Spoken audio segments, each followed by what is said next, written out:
एक दिन मीनू चिड़िया अपने पास मिट्ठू तोते को बुलाती है और मिट्ठू तोते से कहती है, इरे मिट्ठू तोते, कितने दिन हो गए हैं हम सभी पक्षियों ने साथ मिलकर भोजन नहीं किया है। इरे इसीलिए मैंने सोचा है मैं अपने घर पर किसी दिन दावत रखती हूँ और उस दावत में मैं जंगल के सभी पक्षियों को बुलाऊंगी। जंगल के सभी पक्षी मिलकर एक साथ भोजन करेंगे और खूब मौज मस्ती भी करेंगे।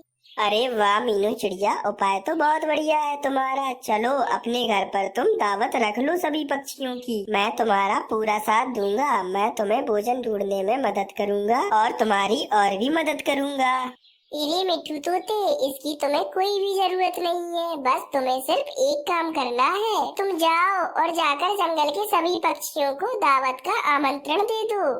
अरे ठीक है मीनू चिड़िया, जैसा तुम कहती हो मैं वैसा ही करता हूँ। अरे मीनू चिड़िया, लेकिन ये तो बताओ कि तुम किस दिन अपने घर पर दावत रख रही हो? इरे मिट्ठू तोते, मैं कल ही सभी पक्षियों की दावत रख रही हूँ और तुम सभी पक्षियों को जाकर कह दो कि कल सभी पक्षी मेरे घर पर दावत पर आए। अरे वैसे मीनू चिड़िया, कल तुम दावत में हम सब पक्षियों को क्या खिलाने वाली हो? इरे मिट्ठू तोते, मैंने सोचा है कल मैं खिचड़ी बनाऊंगी, क्योंकि खिचड़ी तो हम सब पक्षियों का बहुत ही पसंदीदा भोजन है। अरे वाह मीनू चिड़िया, तुमने तो मेरे मुंह की बात छीन ली। अभी मैं यही कहने वाला था कि कल तुम खिचड़ी बनाओ। चलो ठीक है मिट्ठू तोते, तुम सभी पक्षियों को जाकर आमंत्रण दे दो और मैं जाती हूँ और जाकर दालें जमा करती हूँ। फिर क्या था, मिट्ठू तोता और मीनू चिड़िया दोनों अपने अपने काम करने के लिए चले जाते हैं। अरे रंगीन पक्षी, कल मीनू चिड़िया के घर पर दावत है और कल मीनू चिड़िया खिचड़ी बनाने वाली है। इसीलिए मीनू चिड़िया ने कल सभी पक्षियों की दावत रखी है और तुम्हें भी उस दावत में आना है। अरे वाह मिट्ठू तोते, कितनी अच्छी खबर लाए हो तुम। कल कितना मजा आएगा। और वैसे भी मीनू चिड़िया कितनी मजेदार खिचड़ी बनाती है। अरे रंगीन पक्षी, मैं चलता हूँ अभी। मुझे और भी पक्षियों के पास दावत का आमंत्रण देने जाना है। और फिर मिट्ठू तोता वहाँ से चला जाता है। अरे कालू कौवे, कल मीनू चिड़िया के यहाँ पर दावत है और मीनू चिड़िया कल खिचड़ी बनाने वाली है। इसीलिए कल दावत में तुम्हें भी आना है। अरे वाह वाह वाह मिट्ठू तोते, कल कितने दिनों बाद मैं मजे का कोई भोजन खाऊंगा। अरे कल तो मजा ही आ जाएगा। मिट्ठू तोते, कल मैं मीनू चिड़िया के दावत में जरूर आऊंगा। वहीं दूसरी तरफ मीनू चिड़िया कुछ दालें जमा करके अपने घर पर आ जाती है। इरे चलो मानो चिड़े, आज का तो सारा काम हो गया है। मैंने दालें भी जमा कर ली है। इरे कल सुबह होते ही मैं खिचड़ी पकाना शुरू कर दूंगी। फिर सुबह हो जाती है और मीनू चिड़िया पतीली में दालें डालकर खिचड़ी बनाना शुरू कर देती है। इरे चलो, खिचड़ी तो मैंने पकाने के लिए रख दी है। कुछ देर में ये खिचड़ी पक जाएगी और दोपहर तक सारे पक्षी भी आ जाएंगे। चलो मानो चिड़े, मुझे काम से कहीं बाहर जाना है, लेकिन तुम इस खिचड़ी से दूर रहना। इरे वरना तुम जल जाओगे। अरे ठीक है मम्मा, मैं खिचड़ी से दूर रहूंगा, इसके पास नहीं जाऊंगा। और फिर मीनू चिड़िया वहाँ से चली जाती है। अरे वाह भाई वाह, मीनू चिड़िया के घर से कितनी अच्छी सुगंध आ रही है। अरे लगता है मीनू चिड़िया ने खिचड़ी पकाना शुरू कर दी है। फिर कालू कौवा देखता है कि मीनू चिड़िया तो कहीं जा रही होती है। अरे लगता है मीनू चिड़िया किसी काम से बाहर जा रही है। चलो मैं इसी बात का फायदा उठाकर मीनू चिड़िया के घर में जाता हूँ और मीनू चिड़िया के घर में जो मजेदार खिचड़ी पक रही है मैं उसको खा लेता हूँ। अरे लेकिन मीनू चिड़िया मानव चिड़े को तो घर पर ही छोड़ के गई है और मानव चिड़ा मुझे खिचड़ी खाते हुए देख लेगा। अरे चलो, वैसे भी मानव चिड़ा तो बहुत छोटा है, मैं उसे धमका कर खिचड़ी खा लूंगा। फिर क्या था, इतना कहकर वो कालू कौवा उस मीनू चिड़िया के घर की तरफ चला जाता है। अरे कौवे अंकल, मम्मा किसी काम से बाहर गई है, जब वो आ जाएगी तो आप आ जाना। अरे मानो चिड़े, तुम चुप करो। मैं तुम्हारी मम्मा से मिलने नहीं आया हूँ, मैं तो किसी और काम से बाहर आया हूँ। अरे वाह वाह वाह, क्या सुगंध आ रही है, कितनी अच्छी खिचड़ी पक रही है। चलो मैं जाकर इस खिचड़ी को खा लेता हूँ। फिर कालू कौवा उस खिचड़ी के पास जाता है और उस गरम गरम खिचड़ी को खाने लगता है और देखते ही देखते वो कालू कौवा वो सारी खिचड़ी खा जाता है। अरे वाह भाई वाह, मजा ही आ गया इस खिचड़ी को खाकर। गरम थी लेकिन थी बहुत मजेदार।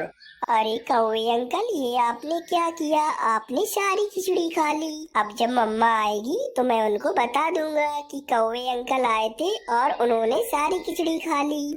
अरे मानो चिड़े, अगर तुमने ये बात अपने मम्मा को बताई ना तो मैं तुम्हारे साथ बहुत बुरा करूँगा और फिर मैं तुम्हें चील बहन के हवाले कर दूंगा और चील बहन तुम्हारा नोच नोच कर गोश्त खाएंगी। कौवे की ये बात सुनकर मानो चिड़ा तो बहुत ज्यादा डर जाता है। फिर दोपहर हो जाती है और मीनू चिड़िया भी अपने घर पर वापस आ जाती है और जंगल के सभी पक्षी भी मीनू चिड़िया के घर पर आ जाते हैं। अरे मीनू चिड़िया, क्या सुगंध आ रही है तुम्हारे घर से। चलो भाई, अब हमें खिचड़ी खिलाओ। इरी हाँ कबूतर भाई, बस 2 मिनट, मैं अभी आप सब पक्षियों को खिचड़ी लाकर दे देती हूँ। फिर मीनू चिड़िया सभी पक्षियों को अलग अलग खिचड़ी दे देती है और सभी पक्षी मजे से वो खिचड़ी खाने लगते हैं। अरे वाह भाई वाह मीनू चिड़िया, क्या मजेदार खिचड़ी बनाई है तुमने, मजा ही आ गया इस खिचड़ी को खाकर। अरे कालू, तूने तो आज 2 बार खिचड़ी खा ली है और एक बार जब खाई थी जब मीनू चिड़िया घर से बाहर गई थी। अरे वैसे मानना पड़ेगा मीनू चिड़िया को, मीनू चिड़िया बहुत मेहनती है। अरे आज तो मीनू चिड़िया ने 2 बार खिचड़ी बनाई है और मीनू चिड़िया ने वो बात भी किसी पक्षी को नहीं बताई है कि मीनू चिड़िया की कोई पक्षी खिचड़ी खाकर भाग गया था और मीनू चिड़िया ने दोबारा से खिचड़ी बनाई है। अरे चलो जो भी हुआ, लेकिन मेरा तो फायदा ही हुआ है, मैंने आज 2 बार जो खिचड़ी खा ली है। कालू कौवा इतना कहता ही है कि तभी वह कालू कौवा जमीन पर लेट जाता है और कालू कौवे के पेट में जोर जोर से दर्द होना शुरू हो जाता है। अरे बाप रे बाप, मेरे पेट में कितना दर्द हो रहा है, अरे मैं तो मर गया। अरे पक्षियों, मेरी मदद करो, मेरे पेट में बहुत दर्द हो रहा है।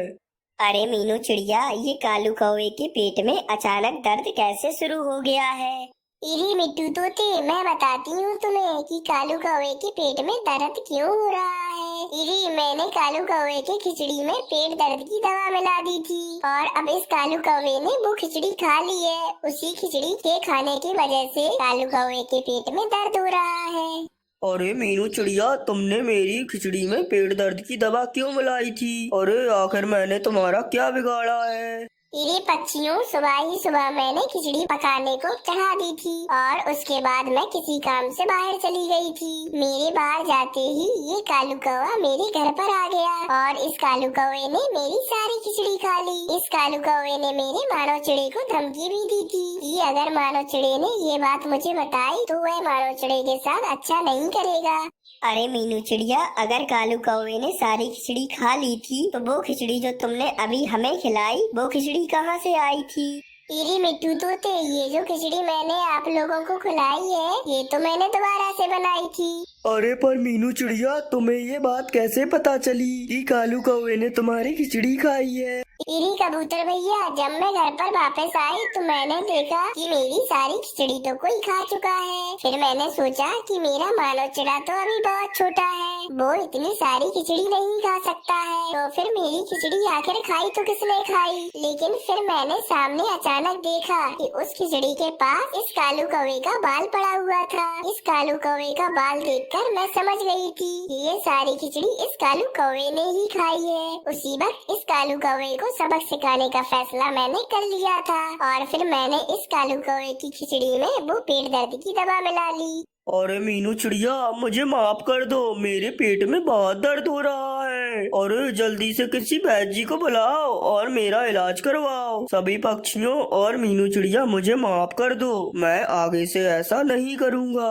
बस जल्दी से वैद्य जी को बुला लो। फिर उस कालू कौवे को अपनी चोरी की सजा मिल जाती है। इस कहानी से हमें ये सीख मिलती है कि हमें अपनी जिंदगी में कभी भी चोरी नहीं करनी चाहिए, क्योंकि चोरी करना एक बहुत बुरी बात है।